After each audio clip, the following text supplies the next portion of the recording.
pour la France. Ah. Nous estimons que la France a fait un pas majeur pour recevoir un paiement important sous notre plan de relance européen Next Generation EU.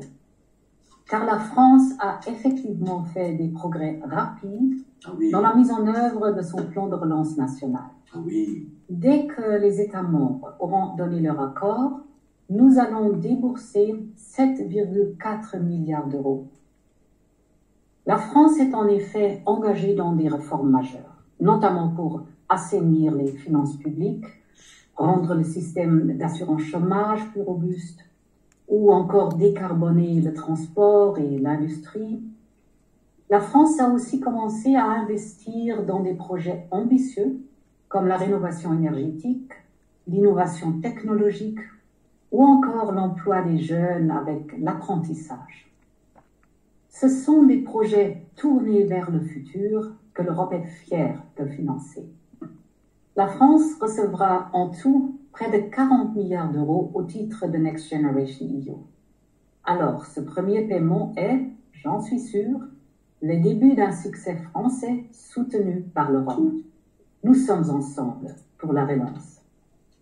Alors, je vais vous dire pourquoi, parce que c'est absolument n'importe quoi. D'abord, cet argent, c'est la France qui l'a déjà donné à l'Union européenne, déjà, d'une part. Je crois que c'est un truc comme 20 milliards par an que la France donne à l'Union européenne, un truc de fou.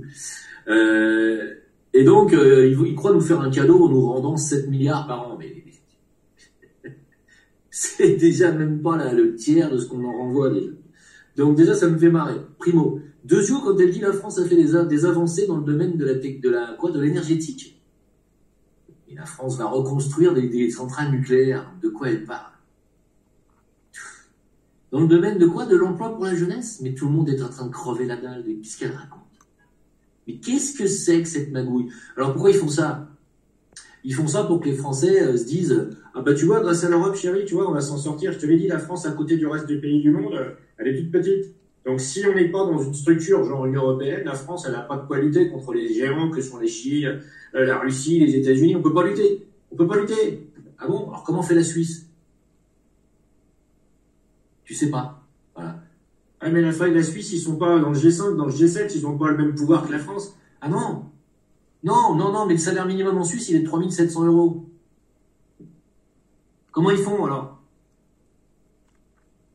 Ben, ferme ta gueule. Déjà,